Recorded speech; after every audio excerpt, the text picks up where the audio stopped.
Dominic DeAngelo of WrestleZone.com. Today's date is May 6, 2021, and it is episode 5. I should almost call this episode 5 of Meet the Texas Wrestler because you are the third Texan I'm interviewing. It is none other than Will Allday. Will, thanks for joining me, man. It's a pleasure to meet you for the first time and pick your brain a little bit.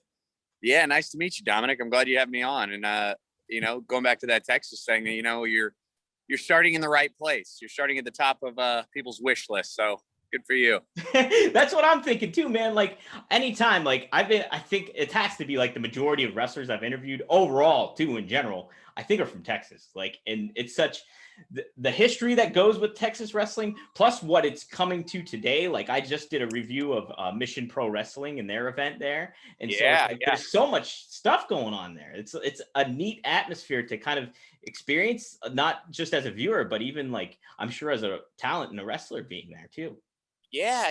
I mean, we're definitely lucky to be where we are, especially in this day and age, because the quarantine kind of shut everything down and Texas has been rocking and rolling. And I've been wrestling consistently since July of 2020. So really? We've been pretty lucky. Yeah. We've been a state that's kind of done pretty well helping out the people. And so I'm glad to be here, lucky to be here really, because I'd be sitting on my hands like a lot of other people here in the US. Right. Some people, it obviously didn't benefit. It didn't benefit a whole lot of people, like how the quarantine went down and, people having to weather that storm. But some of us, knock on wood, have been kind of fortunate in regards to it, affecting us, but not affecting us to that extent where we're like, what are we doing with our lives kind of thing. Right. Yeah, no. And I know a lot of people had to go through that. So like I said, I'm just blessed to kind of be in the location that I'm in, just by the grace of God. And, I'm lucky, man.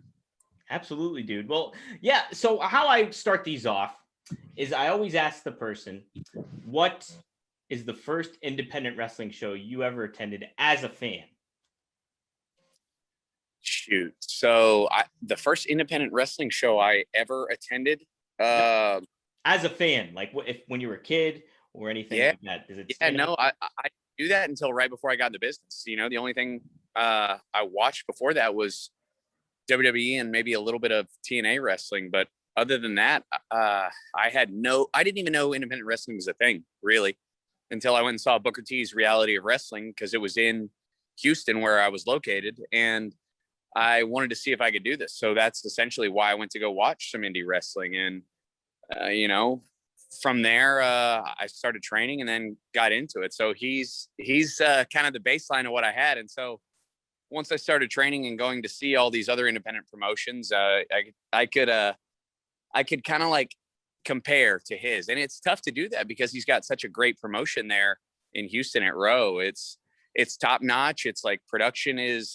incredible. The caliber of athletes are great. Everybody has such a good foundation. And, going to a lot of these shows, it was mind blowing that there were, I don't know. I guess I had never seen anything other than WWE. So that's what I was used to. And, I knew people were training to get into this. It was so crazy how Booker's school and his promotion is just on another level than, so many other things out there. Yeah, it's and we've mentioned off the air here how I got to watch your match against Brendan Steen. It was during the drive-through kind of event that was going down to accommodate for COVID and stuff, and just the production value of what it was and the commentary that he and Brad Gilmore were delivering as you guys were going all out there. It was an impressive production going down. So, how did you kind of get your, I also want to start with this too. So you mentioned that you got, and that's quick. You were not the first wrestler in this series to say that they've never been to an independent show as a fan. They just went, yeah. Mike Verna from Brooklyn, he never went to an independent. All he knew was WWE. He said too. So it's pretty fascinating. It's really neat to look at it that way because I never would have thought of it from that perspective. Yeah, I mean, I think I had always been into sports growing up. Mm-hmm. And WWE when I was younger. And so I would go to a couple of those shows when I was younger, but I kind of fell out of love with it for a little bit and then got back into it when I was in college. And so there was a good 8-year period where I didn't watch anything because I just you know, it was kind of out of sight, out of mind. But once I started watching it again, and that was WrestleMania 25 because it happened to be in Houston. Yeah. I kind of fell back in love with it and realized, like, you know, that there was a whole bunch of reasons why I liked watching this. And it's the nostalgia. It's like the star power. It's the athleticism. It was everything. But like I said, I just watched that stuff that was on TV. I had no idea that there were promotions in my backyard or, you know, three streets down that I could go watch guys trying to make it, trying to be those next level of talents to get into these companies. Yeah, and that's awesome you say nostalgic too, because part of the questions I asked too is, who was your first baby face that you got into as a fan, and who was your first favorite heel? Well, my first, and I guess I'd say favorite to this day, is Stone Cold Steve Austin, because that's the guy that kind of hooked me. That's the first match I ever saw, was Steve Austin versus Shawn Michaels, with Mike Tyson as a special guest referee at WrestleMania 14. That was the first thing I saw. We rented a video at like Blockbuster Video, so that'll date me a little bit. They're still around. But, yeah. There's one, I think, in Oregon. Yeah. No, so I rented that, and I was hooked from the beginning, because that's the type of like athlete I was. I guess when I was younger, I was intense and I was aggressive. You know, I was being a smaller guy. I had to kind of make up for it, you know, by doing that with my attitude, with my intensity. And so he was just somebody that I felt real close to, just personality wise. And I was hooked from there. So he's a guy that I'll always go to. And really, I would say kind of like emulate a lot of, not my moveset in particular, obviously, but my attitude for sure. Like, I'm kind of a no nonsense, in your face, like kick your ass kind of dude. And you know, I think like I said, it has a lot to do with just me being a smaller guy and having to kind of overcompensate. But that guy and AJ Styles are two of my top baby faces of all time, just because AJ has that same intensity, aggression, and he's such an athlete. He's to me the greatest in-ring performer of all time. As far as heels go, man, I don't even know. I don't know if I can give you one, man, you know. And when you're younger, you're always looking at the baby faces too, or at least I was. Absolutely, yeah. Right. Well, let's go from this way. Who did you hate as a kid as a heel? Very much so. Man, I tell you what, I hated The Rock. I hated The Rock and Triple H when I was watching it when I was small, when I was younger. Yeah. Hated them. And then, like, as you grow older, you learn to appreciate that, right? And sure, you see all the nuances and everything they put into their game to kind of get them to that level, because everybody likes to be loved. You know, it's hard to be hated, and they did such a good job of that. And Vince McMahon, obviously. You know what? I lied. Vince McMahon has obviously got to be the number one heel of all time, especially from when I started watching it. So that's an easy question right there. Then, now that I think about it. Yeah, that's one you really can't go wrong on either. Because I mean, you think about it, Austin and McMahon, like, just that whole dynamic of like what everybody can relate to is like worker guy wanting to beat the shit out of their boss, basically. Yeah, exactly. Yeah. No nonsense, does what he wants. Everybody wants that freedom, you know? Right. Yes. So what I go into now is basically how did you end up learning about ROW and like getting into that and touching base and like kind of was it from college you got more research from it and then we're like, hey, this is holy shit, this is right by me kind of deal? Well, so I actually went into the workforce after I graduated for like 5 years, and kind of doing the whole, you know, what society tells you, what your parents want for you. They want you to go to college to get a degree, to go get a job, to go get a girl, to go get the house, get the dog, the white picket fence. And, you know, I was on my way. I was well on my way to do that. And I just realized, like, and it wasn't a one-day thing. It was it was a gradual thing, that it just wasn't for me. You know, I was meant to perform in some way, whether that be like sports or acting or on stage or in the wrestling ring. And this was just a perfect mesh of what I was really interested in. And obviously, like, I just loved like the projection and like all the characters of wrestling as well. And so finally, it was kind of like a crap or get off the pot type moment. And I was like, man, if I don't do this, it's going to be too late. And so I did my research while I'm at work getting paid. Nice. and I realized that Booker T was right down the road from me. And I figured this was a perfect opportunity to go check it out and see, you know, if it was something that I'd be able to do. And I don't like to do things just to do things either. I like to be very prepared, and I like to do them very well. I'm a perfectionist. So I wanted to make sure that I could do this at like an elite level. Right. And so I saw the show, and once I got in there and trained a little bit, I knew that, you know, I had the potential to do that as long as I like busted my ass and, you know, worked hard and did the right things and made the right decisions. And so, you know, it was, again, just luck of the draw that he happened to be in my backyard. And I'm so thankful for that. And I just haven't looked back since.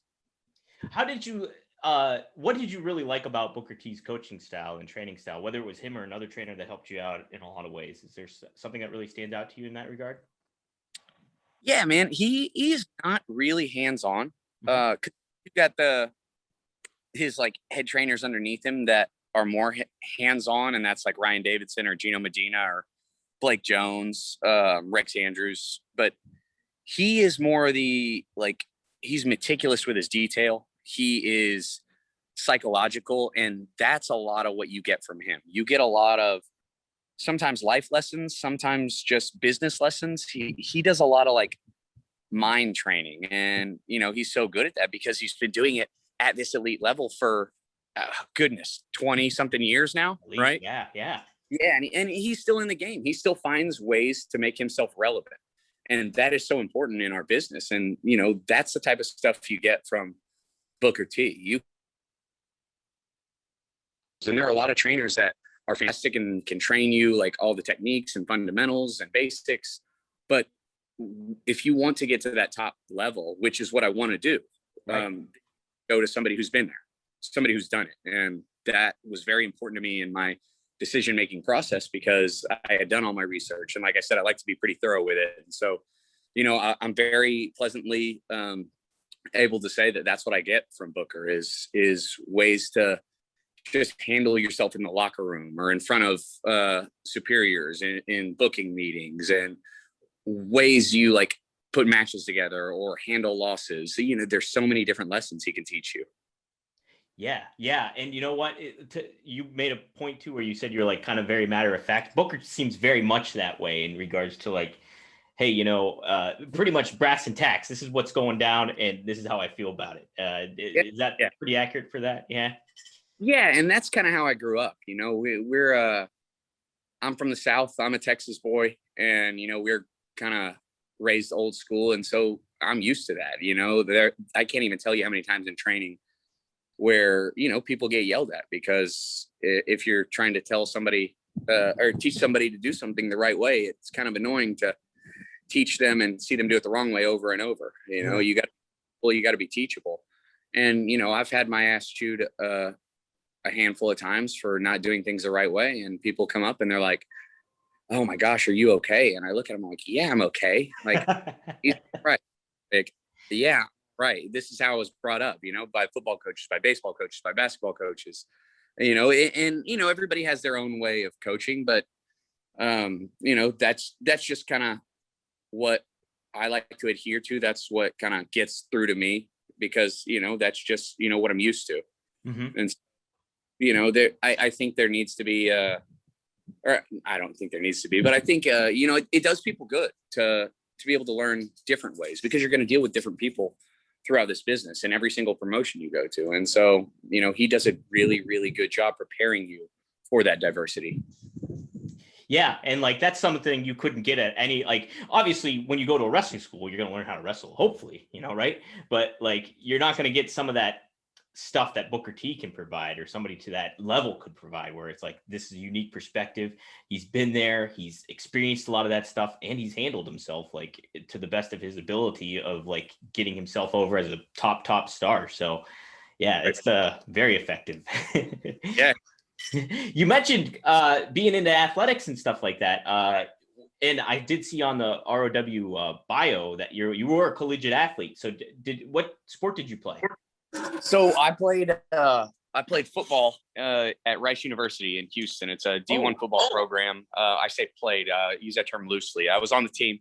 And I did it for about 2.5 years. And it was awesome. You know, like it teaches you a lot going through something like that. It teaches you about hard work. It teaches you about dedication. It teaches you about following through. It teaches you about responsibility. And, you know, you're not just responsible for yourself, which is a lot of what this business is as well. Like you have multiple people in the ring that are all either at fault or can claim this like applause at the end of the day.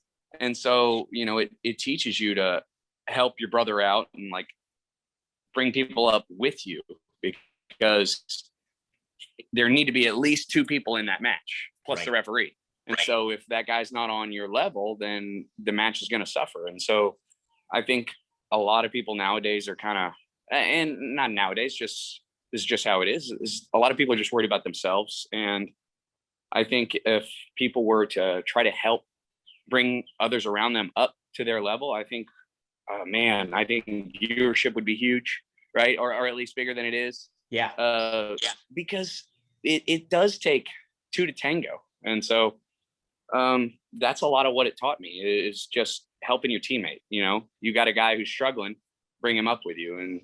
And team sports teach you that, and especially collegiate sports, because boy, you have a lot of responsibility there. It's 40 hours a week, plus studying, plus school, plus trying to hang out with your friends, plus if you need to make some money. So it's an exhausting effort, but it was definitely well worth it, man. Absolutely. That's like a big part of the education of college, I always think, is like going there and experiencing like the social aspect of it, but balancing like life and getting into life at like the not quite professional yet, but getting there. You know, it was a lot to take in. I know I balanced, you know, I was water boy or equipment manager for my college football team. That's a lot of hours, though. That's a lot of hours. It's a shit ton of hours. Yeah. Yeah. So, and no, it teaches you all that stuff and balancing. And it's like, it's invaluable. And like to think too, like you would be pulling that into something like professional wrestling. It's kind of wild to like look back on. It's like, wow, all these tools I'm pulling from. Now you mentioned theater and acting. Have you done that as well? I've just taken a couple classes in like theater, but I have done some acting in some like independent films or independent series. And you know, it's all something I enjoy. I just enjoy performing. I do enjoy the live aspect, obviously. I like the immediate reactions, right? Instead of if you're acting in front of a camera, you get nothing, and then 8 months later you see how people react to the film, right? Yeah. So I definitely like the live aspect better, which is why I'm doing what I'm doing. Yeah. You get that immediate adrenaline rush and immediate reaction, which is great. Like nothing like I can only compare to being on stage, and that you get some feedback there, but not to the level that you guys are even doing it even sometimes. So and keeping that all in focus.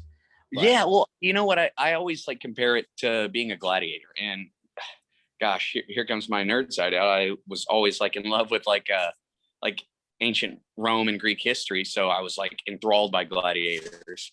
And that's essentially what I feel like. We're in the Coliseum, we're in the ring, and you know, the fans are surrounding us, cheering or booing, you know, who they want to win or beat the other guy. And so, you know, it's such an adrenaline rush that I can't even like describe to you what it feels like, because it's just so unique. I've never experienced anything like it, even playing team sports, because team sports, again, like you're there with 11 other guys a lot of the time, and they're celebrating the team in general. But a lot of the times in wrestling, they're cheering one person or booing one person. So that reaction is like very, you know, close to the heart. Yeah, it hits you right away. And the focus is on you. So it's definitely that. Yeah, it's really quick. Yeah, that's what makes wrestling so unique, is it's certainly a team aspect, but it's very like individually focused too in so many ways. So something else that I wanted to go into too was what aspects outside, you mentioned like you know, being into the mythology and stuff like that.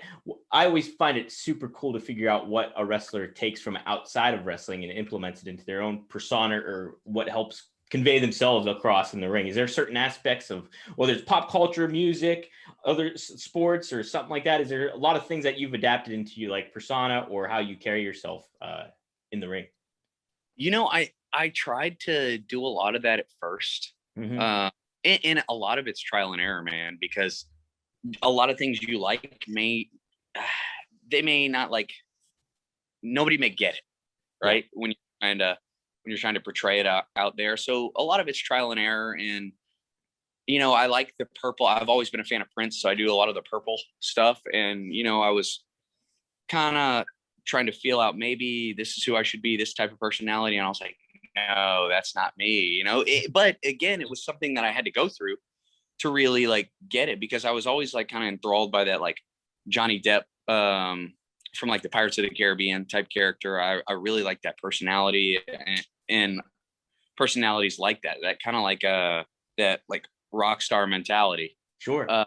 But then I kind of meshed that with again, we go back to, when I was younger and gravitating towards Stone Cold. I'm kind of meshing that rock star mentality with that intensity and that aggression that I had to have on like any sports field I've ever been on, or whatnot. And this is advice that I always give to people when they're asking about coming up and, what they should do and how they should hold themselves. And it's always just kind of like, just be real, because people can see right through if you're trying to portray something you're not. As much as you try and put this mask on, they're going to see right through it. They're going to see that that's not your real face. And so, as time went on and I really started just becoming more me and me and me, I think I really started connecting with people a lot better. And, you hear that all the time, is it's just your personality turned up to 100 or whatever, that saying is, but it's true, because all these guys have been there and tried to do these different things to see what catches fire. And at the end of the day, what catches fire for the biggest stars in the industry is just really being themselves. And so, that's what I've come to find out. Now, from a perspective of whether it's in the ring or behind the microphone or something like that, is there something that you really consider like one of your top strengths? What would you say is your top strength as a wrestler? I would say, well, I mean, I would have to say my athletic ability, because I think that, I know that I've always been one of the better athletes on the field, no matter what it is. I've just been a smaller guy. Yeah. And so it's, like I said, I've had to carry that chip on my shoulder, carry that intensity because of that. And, it sucks being picked last in kickball. Right. Yeah. But, the one time you do it, I'm going to make sure it's the last time you ever do it. Yeah. Because, when I get on that field, you're going to pick me first next time. And that's for damn sure. And so I've always carried that mentality with me. And even here in this sport, that's not like, we'll say is, predetermined. Right. But you have to bring that into like mentality, that intensity, like I said, or people will see right through it. And so, that's a lot of what I think right there on that. Yeah. Okay. No, that's a great one too. And I was going to follow up too, because you did mention that earlier, like being a shorter person and like having that chip on your shoulder. And I always, like, anytime I talk to like a wrestler and stuff like that, I always kind of bring up like Tom Brady, because like he's the ultimate guy with the ultimate chip on his shoulder, because like he got drafted like so late. He was pissed about that and he still holds it to this day. And he's like, won how many Super Bowls? So it's just like, I think that's a very invaluable thing to have as an athlete, or if you're involved with anything in a lot of ways. So. Right. You find what drives you. Right. Mm-hmm. And that could be so many different things. And hopefully for most people, it's positive things. Right. Because, that's obviously what we're trying at the end of the day to reach for. And it does a lot of it, but that's just that was the like initial motivation in a lot of what I did and how I carried myself. And I'll piggyback on, what you say is the most important, or what I think is most important for me, is presence too. Sure. It's not just like going in there and wrestling, but like holding yourself like a star, looking like a star, acting like a star, walking like a star, talking like a star. I think you have to have that mentality that you are a star if you want to be a star. Right. And you have to be self-aware at the same time, but like you have to have that confidence in yourself and your abilities, and you have to exude that by doing nothing, right? And, which is so hard. It's so awkward. It's so awkward to stand there and go out on the stage and stand here for like 6-7 seconds in the same pose. It's hard to do it for 2 seconds, but what needs to be done. It's doing that. It's having that confidence to do nothing in front of people and still getting that reaction. And I think, that again is something you have to go out there and learn by trial and error, because it's such an awkward thing to go stand up on the turnbuckle and hold your hands up for 5 or 6 seconds. It feels like an eternity. It does. It feels like an eternity. But like the more you do it, the more comfortable you get in just being there and doing your thing. And it just comes by like getting in there and doing it over and over and over again. Yeah. Also, so where I go with this now is, what would you say is something you feel that you really need to work on? Is there anything in particular that stands out there? Well, I think anybody can work on promo ability, and so many things can come with that. Is that like, do you need to use more detailed language? Do you need to look at your thesaurus? Do you need to find ideas? Do you need to have catchphrases? I don't know. And you don't really know until something catches fire again. And so, that I think is something that people can work on in their entire career, Sure. Because that's the only thing you got left as time goes on, is your ability to talk, to think, to perform, bits and skits and promos and songs and blah, blah, blah. So that I think is something that's very obviously is super important already, but to not work on that, you would just be doing yourself a disservice, because, you can do that forever, and you could make so many different jobs and appearances out of this, out of people's ability of wanting to listen to you, wanting to hear you, wanting to see you.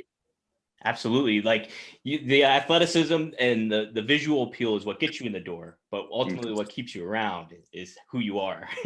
Yeah, absolutely, man. That's 100%. Yeah. So you mentioned too, just like considering presence and how important that is, and how people view you in a lot of ways with wrestling. From a philosophical side of the business, a lot of people tend to whether it's social media or other things like that, kind of break the fourth wall. How do you kind of feel in that regard, whether it's from a social media standpoint or like kind of like maintaining that persona? Because always when I listen to like certain podcasts and things like that, back in the day, a lot of the wrestlers, like, they would keep to that person, keep it kayfabe. Or then a lot of the times too, you would, even in the older days, they'd have the ring elevated because you're looking up at the stars, like, and there's almost that air of mystery going on. Where it's like, oh, what's that person about, or whatever. How do you kind of feel about all that? And where do you lie in this kind of modern day of society with all this, instant access to people? Right. Yeah. And which I hate, by the way. So I guess maybe that tells you it right there. Yeah. It's such a hard thing to navigate too, man, because the world is constantly changing, and I'd be silly to hold on or latch on to, the old ways or the past. But as much as I can, I like to present myself as this unattainable object, because when I go to a rock concert, I don't want the guy on stage to be able to sit in the seat next to me and me not like decipher who is who. Yeah. I want him to be up on that stage. I want him to be elevated. I want him to be untouchable, right? Because like that's who we're here to see. Like, we're here to be entertained by these special attractions. And so I still feel like there's a place for that in this world. It's definitely tough to attain. And especially now, like you said, with people being able to contact somebody at any time on all the social medias we have to be on now, because there are so many platforms that you need to utilize, right? Just to get yourself out there, your business out there, especially like we're salesmen of ourselves, you and I. Yeah. Right. Absolutely. 100%. So we have to have people gravitate towards what we do. And that is, I guess, putting out content, and I don't like being able to get these messages at 3 a.m. or like a Facebook call from somebody I don't know. Oh my God. Yeah. Jeez, that's rough. Yeah. So that part I don't like. But these people know that we're real people. And I think people just go back and forth. They want bad guys, but then they get mad when the bad guys are bad guys. Yeah. You know? Yeah, exactly. So I will say it's a lot easier to be a good guy nowadays than it is to be a bad guy. Yeah. Because you can't do anything that bad guys are supposed to do anymore, really. Dude, that's a great point. It's because like I think about it, like you look back and you're like, everybody always says, oh, it's so much easier being a heel. Like you can get so much heat, all this blah blah. But now there's that extra layer going on. Yeah. I mean, like now you're afraid to say something and you're going to get your Twitter account suspended. And so, right. and that's the problem too with this stuff is nobody knows like what's in character and what's out of character or like how they're trying to utilize it. So, like I said, it's tricky to navigate, man. I'm so glad that most places I'm a good guy because I can kind of just try to be maybe a little funny, but I'm pure business on a lot of stuff like that. I don't like to be super personal. I don't like people know my personal business anyway. Right. I love going out there. I love performing. I love like talking to people there at the venue and whatnot. But when I'm home, I just want to be home. I don't want to work from home. Right. I want to be on the road and I want to relish being on the road. But when I get home, I want to shut all that down and I want to just be here with my family and just relax. So, it's tough in this day and age. I'm giving you so many like ambiguous answers to all your questions. No, but it totally makes sense, man. Like I mean, you're hitting the nail on the head in a lot of ways when it comes to it because dude, like there's so many times like you go to work and like it's a job, but you love doing it. And it's there's a thrill you get from it, obviously. And like, it's your passion, but I think it really adds to the balance of being like in a roundabout way, punching in and punching out where you're just like, okay, boom, I can do what I want at this point in time. I don't have to, wrestling life is here for the moment, but I'm going to jump back into it. But I know my balance and where it goes. I think that's invaluable too, in a lot of ways. And it helps with your wrestling career. Ultimately, I feel too, I think so. And you hear like celebrities all the time. And I'm not by no means saying that I'm that, but that's what we aspire to be if we're going to the top level. So, you hear them saying it's exhausting having to be on all the time. You can't go to the grocery store and just kind of put your sunglasses on and do nothing. You got to be on. Yeah. And so, it comes with the territory. So I completely understand that, but that's why I say when I'm home, I just want to be, I want to be off. Yeah. Yeah.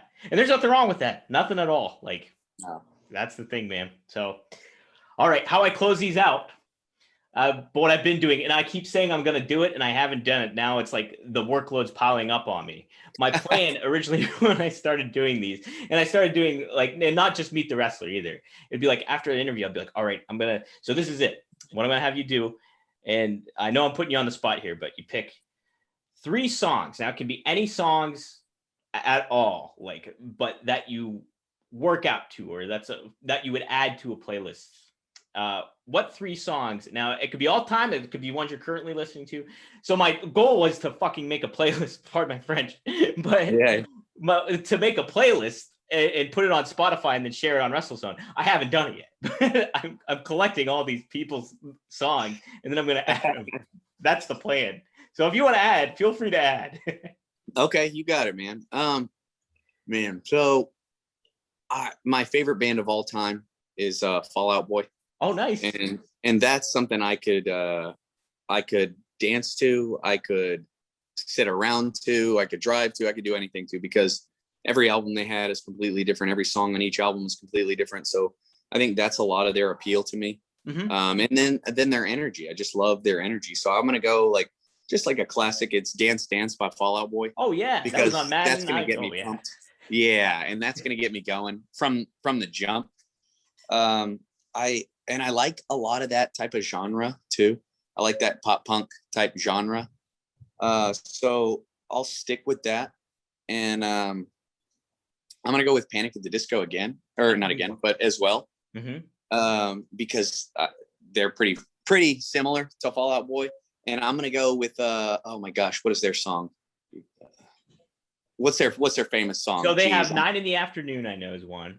And then there's let's go with Saturday Night. Saturday Night's gonna pump you up.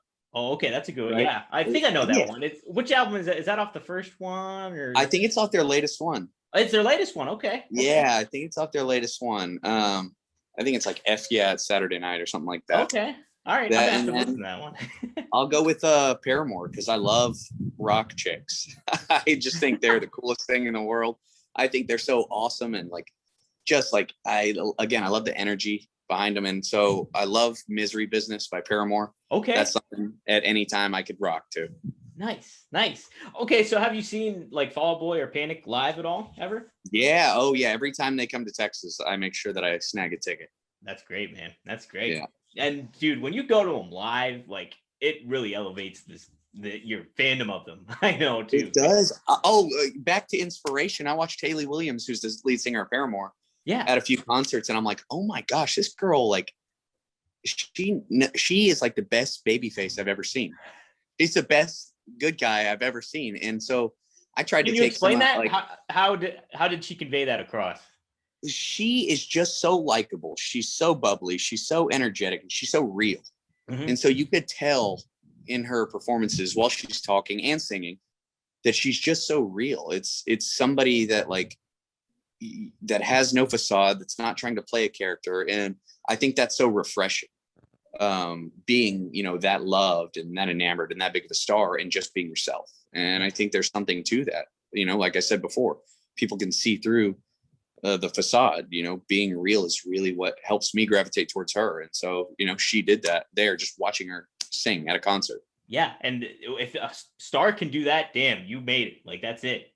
Yep. Exactly. That's all you need. That's great. No, okay. So I got to add you to the list, my hypothetical list, and I'll put those songs in there. You won't be disappointed. Awesome, man. Okay. Yeah, I got to check out. I loved Panic when I was in college and stuff like that. So I was familiar with like their earlier albums, and like I got back into them again. So it's kind of neat to go back in here. Yeah, it is. So cool, man. Okay. As far as plugs, get your stuff in. How do they follow you on Twitter? What's some other stuff too? Yeah, you can follow me on any of the social medias, Facebook, Instagram, Twitter, YouTube. My handle is @I am Mr. Allday.